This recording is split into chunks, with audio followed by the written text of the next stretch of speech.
All right, welcome to another edition of the Rising Coaches Member Spotlight. Up first today, we are joined by Anthony Gonzalez of Prolific Prep. What's up, Anthony? Hey, how you doing? Good. Coming live from the front seat of your car, right outside the gym, right? Yeah, we're getting ready for practice, so yeah, sorry about that, but hopefully we can make do with this. But yeah, getting ready to No, all practice good. here in a little bit. Yeah, all good. I'm just happy to see that you're able to get in the gym. I know some people are, some people aren't. So I'm sure it's Right. nice to get back on the court after months of being quarantined, right? Yeah, no, it's nice. This is our first week back at practice. Having everyone back. We always end up with a handful of international guys. So this year, obviously, with everything going on, it was kind of difficult, and we were waiting to see who was going to be able to get really into the country and kind of what that timeline looked like. So it's nice to have everyone around right now, and yeah, first week of practice has been going well. Were you guys able to get your international kids in, or like how did that unfold for you guys? Because I've heard Yeah, mixed from different programs. yeah. Well, I think because for a majority of the guys, it's been a long process already, so it hasn't been something that we've tried to make happen in a week. It's been a long process, so I think with our directors being pretty ahead of the ball, it wasn't. I don't think we experienced too many difficulties with the majority of the guys. Awesome. Well, Anthony, I have a lot more to talk about with Prolific Prep, but let's learn a little bit more about you first. Maybe you can give us a little bit of your background, where you grew up, and how you got into coaching. Yeah, so I'm from Northern California. Prolific Prep is based out of Napa, and I live in Suisun City, which is about 25-30 minutes, um, I guess possibly east of Napa, southeast. So I'm a little outside of Napa, but I grew up in this area, and I went to high school, again, probably like 30-40 minutes away from here. Played college basketball in San Diego, played at San Diego Christian, and then spent a year in England um, the year before last basketball season. And then when I came back home into the area, I knew that I wanted to start coaching. So I just started thinking about, local programs and somewhere that would be good for me to start and really just to learn, where I could just be hands on and learn from, good program, good coaches. So initially, beginning of last summer, when I first got home, I just emailed the directors here at Prolific and just seeing how I could get involved. And then all summer, I was out here running workouts because they have a lot of alumni that come back and current players that hang out in Napa during the summer and just work out. They just work out all summer.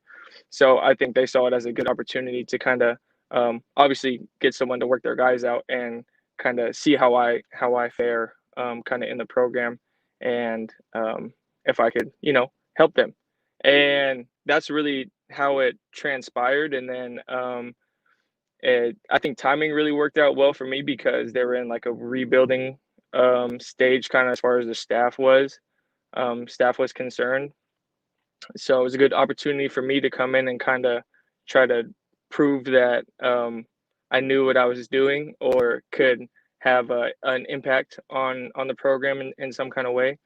And yeah, and then that's kind of how it all snowballed from there. Awesome. hmm Awesome. So take me back to the San Diego Christian days, Anthony. Give me the scouting report for you as a player. For me as a player, I was really like an energy guy. I know, everyone wants to score the ball, but that was never really my role. I kind of did everything that I needed to do. I could score it when I needed to, but yeah, I was really like an energy, really a defender, maybe like a 3-and-D type guy, if you would. But yeah, cool experiences. Got to play in, big arenas, even though I didn't go to a huge school. Our preseason got to play at GCU, so that was awesome. Got to play at San Diego State. So really some cool experiences with that. What position? I was like a shooting guard, like a 2, Okay. but I was a guard. Yeah. And then your year in England, was that to play over there, or what were you doing over there? Yeah, so that was I got a scholarship to a university there. So I went and played there, as well as like a club team that was affiliated with the university. And then I got my master's degree while I was there as well. So it's kind of like a two and one. Got to continue to play and got to finish up my schooling. Well, finish for now. I guess we'll see how that leads. Right, right. Um, and then growing up there in Northern California, well, first of all, like Napa, wine capital of the world, right? Uh, Right. so like, was that any of that like your experience growing up? Did you ever go to Um. like, wineries and stuff, or not really? No, not It's like a really. And tourist thing. honestly, not till I spent time out of the area. Probably like once I got to college, did I realize how how popular the area I lived in is, or like how big of a deal it is. Because to me, it's just home. And like I said, not till I started traveling or getting outside the area, and that was often the reaction, like, "Oh, you live in the Bay Area? Oh, do you live close to Napa? Or, are you close to San Francisco?" That was a lot of questions I would get, and you know, like I said, not till leaving did I realize, how cool it is, or you know, how cool of an opportunity it is to grow up in this area. For sure. Are you a wine drinker? Not really. Trying to like get into it more, but not a whole bunch. But I've come to know some people in this area who own wineries, which is nice. And they've offered, for me to come check the place out. So, uh, hopefully in the near future, I can start dabbling and getting into that. For sure. You've got to take them up on that. If not, I'm going to come and pretend to be you and get the private tour of the wineries. So I think you Yeah, froze on right. Exactly. it. Okay, there we go. Yeah. Sorry. Um, okay, so did you know the prolific prep guys before coming back and emailing them and trying to get involved? Or was that No, really your first it introduction was to it? a cold call, complete.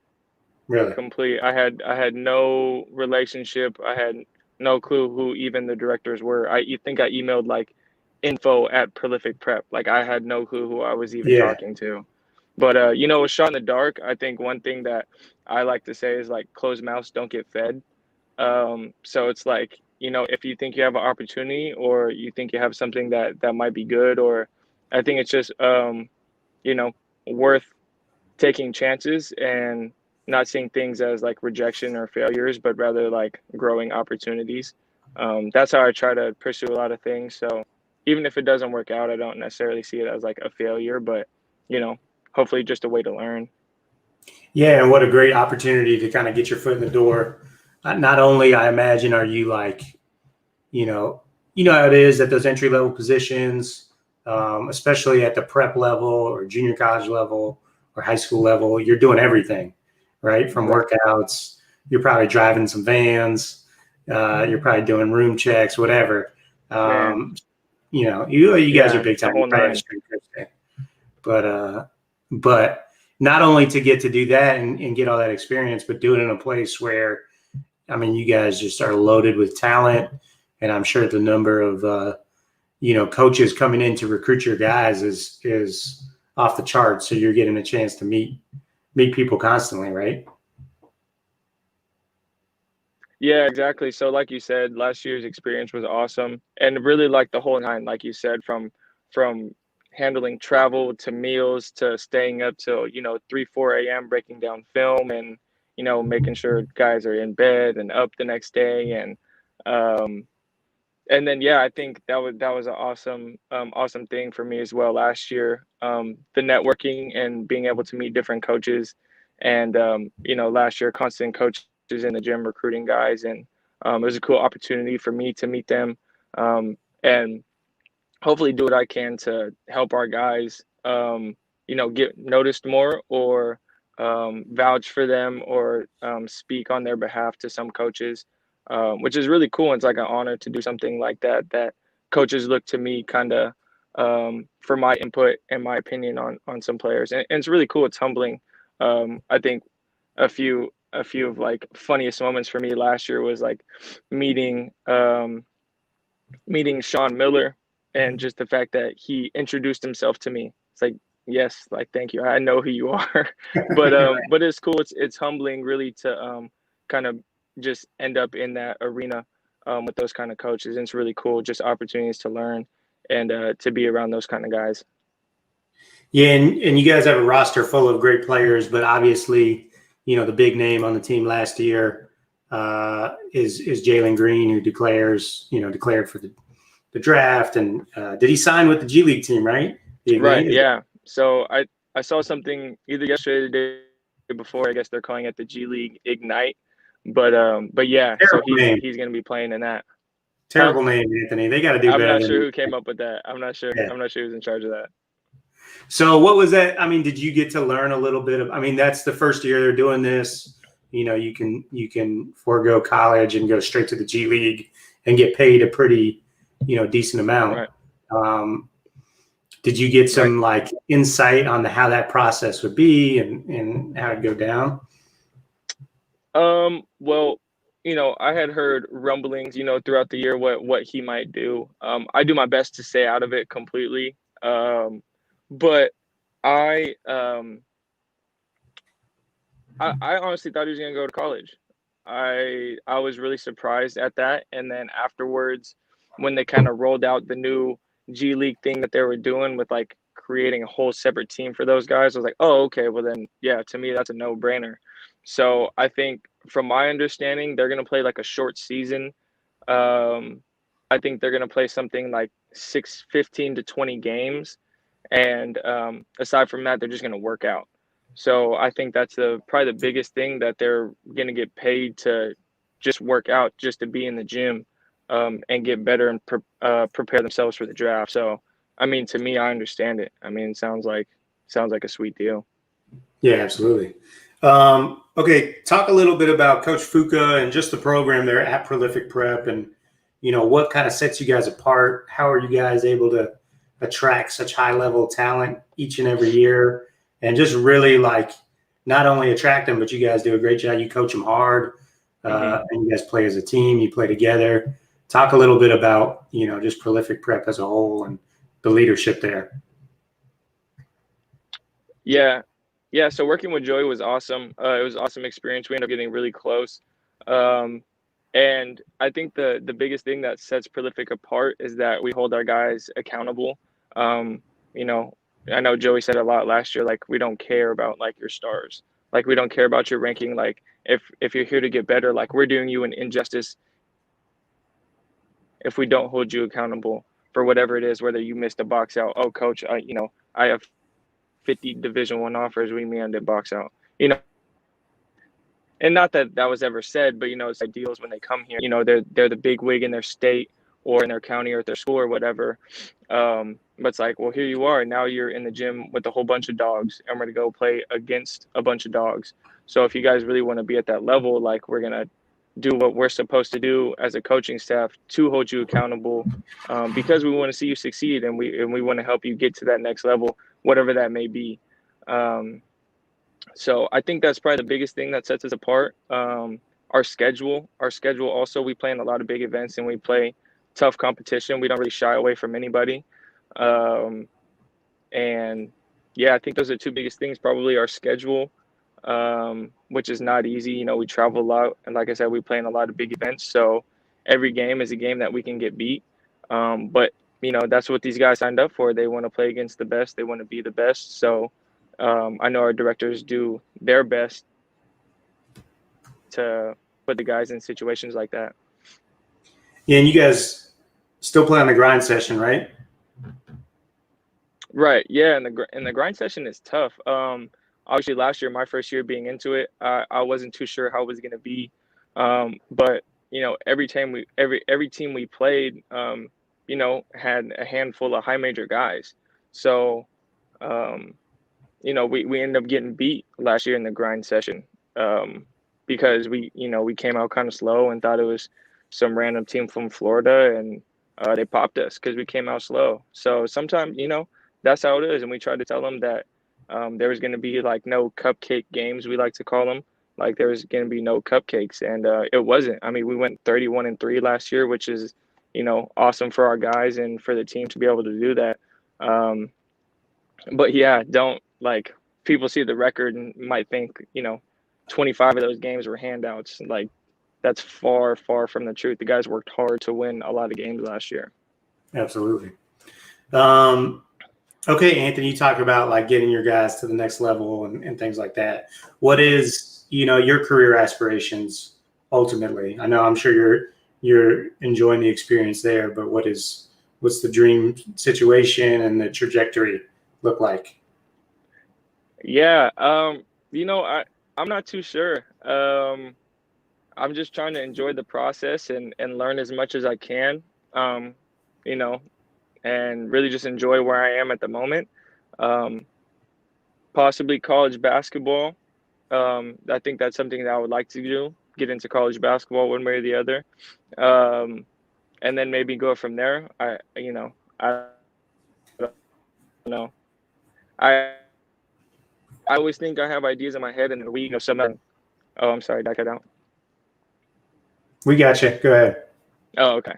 I think I have ideas in my head, and then every other week, some things come up or something changes, and oh, that might be cool. Oh, maybe I could get into that. So I'm not exactly sure. Like I said, I think college basketball would be awesome. I really enjoy training guys. So yeah, I don't know. I'm not sure what the future will hold. Okay, great stuff. Well, Anthony, I appreciate you being here. I know you got to run, you got to get to practice, so we won't keep you, Yeah. but enjoy getting a chance to talk to you and learn a little bit more about you and your background. Yeah, thanks, Adam. I appreciate it. All right. We'll see you soon. All right, later.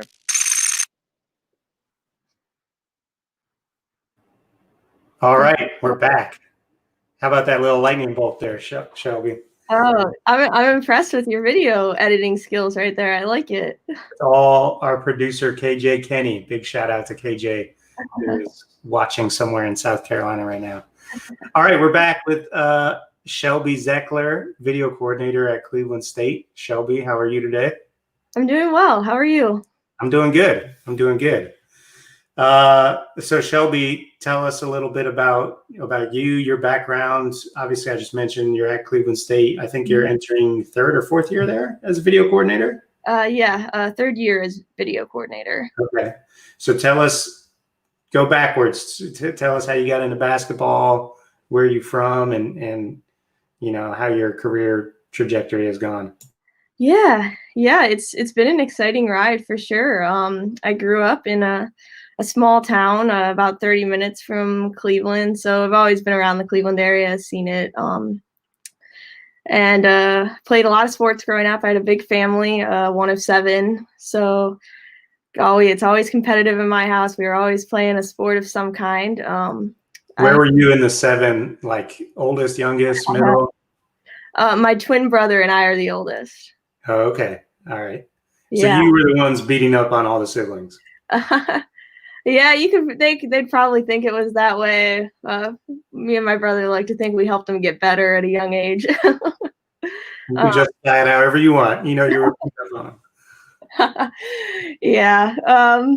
And my parents were my coaches for almost every sport I played. So that was always cool. That's probably where I got my first little bit of what a coach is and what they do strategy-wise.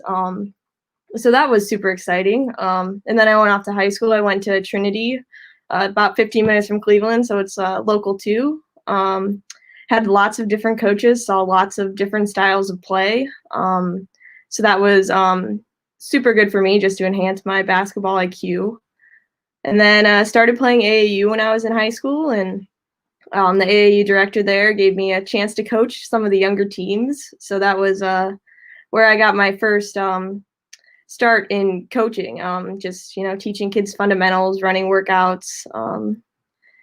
Got to meet a lot of great kids who I still have relationships now today with. And then after that, went to Cleveland State. I miss playing basketball a lot because I didn't play anywhere. So I was really fortunate that the coach at the time, Coach Peterson Abayad, let me come in as a scout squad player. So, got to run the offense and the defense against the ladies, learn about scouting and different aspects of that. So that was that was a really cool experience. And then towards the end of my first year as a Scout Squad player, I tore my ACL. So kind of probably shouldn't be playing anymore. I was pretty slow before I tore my ACL. So then I got to the Coach P gave me an opportunity to work in the office, just working at the front desk, helping with recruiting schedules, helping out the Dobo, planning trips. And then Coach Abaya retired. And then Coach K came in, and he was building his staff, and he saw something in me and elevated me to the position of video coordinator. And that's where I've been since. Awesome. All right. So before we get into the coaching stuff, we got to hear it, the scouting report for you as a player. As a player, that I got to go back to high school for that. I guess if you leave me open on the three, I'm going to shoot it. I guess. Knockdown shooter? I don't know about knockdown, but I mean, I could make some. Okay. All right. A shooter. I like it. And then, so when you got injured from the Scout Squad and, you got the opportunity to work a little bit in the office, was that something that they, the staff just kind of talked you into? Did you know that you wanted to coach? So this was like an awesome opportunity, or did, what was kind of your mindset going into it? Yeah. So, I always knew I wanted to coach in some capacity. Growing up, personally, I didn't realize, coaching college was even an option for me. When I was growing up, I never had that. I was really like, wow, this is something that I could see myself doing. I originally went to college to be a physical therapist, but after I got hurt, I was like, man, I don't want to do this for the rest of my life. And coaching, just, the opportunity to learn basketball is something I've always been passionate about. So it's just been an incredible journey since. Yeah, and when you mentioned the coaching change, Coach K comes in, and you said he saw something in you and elevated you to video coordinator. So what do you think it was? Coaching changes are hectic. Were you kind of like that reliable person in the office that was always there, or what was your, what do you think caught his attention about you? I probably need to ask him this. That's a good thing to know. Probably one thing is like my passion for it. I was the second I figured out like this could be a job path for me, I was all in on it. Putting in the long hours and not caring how long it was, and just being willing to learn was definitely a big thing. So I hope it's some of those things. Yeah, and how about the transition with the new staff coming in? It's rare in our business. It happens, but not often, where somebody gets to be a part of two different staffs. Kind of what was that experience like, and getting to become close with, two different sets of assistants? Yeah, it's definitely very special. I think to get to see, the turnover of a program and then the building of a program from the bottom up, especially because that's something I want to do one day. So I get to say that I have some experience with it. I have relationships with people who are on both staffs, especially, Coach P, Coach K, Coach Stephanie Bruce, Coach Epps, Coach Oni, Coach Fro, now Coach Wilson, Coach Wilson, and Lauren Bornstein, and Another Lauren. Rising Coaches member. Shout out to Lauren. Yes, Lauren. It's been pretty great. All the coaches are willing to teach me everything they can, and I'm super blessed for that opportunity. You mentioned like going, building a program from the bottom up, and you guys did have a turnaround like that. I think 18-19, I think you guys won maybe 10 games. And then this past year, 19-20, you guys win 21 and have some success. What do you think, like, what did you get to observe? What was, went into that big jump? I definitely think it was definitely our players wrapping, their heads around what we could actually do. And, coming off a 10-20 year, it's kind of, you got to have that mentality that, we're better than that. We can do better. And our players really, they wanted, our theme for the year was prove what we can do. To the other, people in our league probably didn't think we were the best. CSU hadn't been, very prominent in the Horizon League the past few years. And just, it was our young ladies who came out and showed what they really could do and played to their full potential. So what are you guys doing now? I know every school is different right now, during this coronavirus time. Are you guys back in the gym? You got your, I'm assuming fall semester started. Do you have your girls on campus? Mm-hmm. Yeah. So they workouts. Yeah. Tell us. Yeah. They came a couple days before school started. That's what our university thought was the best and the safest. So we're happy to have them back now. They're doing some involuntary workouts this week, and we're going to start some stuff with coaches in the next week or two, and then hopefully get to some full team practice here soon. Nice. What about like the previous 6 months before school started? Like, what did you do? What did your staff do, and what did you do personally during the pandemic? So I think during this time, especially in the beginning, right when Corona hit, there was a lot of, programming going on, just like, the Zoom calls you guys were putting on, and the WBCA and other coaching clinics that a lot of our staff tried to dive into and learn from the first couple weeks of quarantine, just to try to, enhance our basketball IQ and try to pick up some things.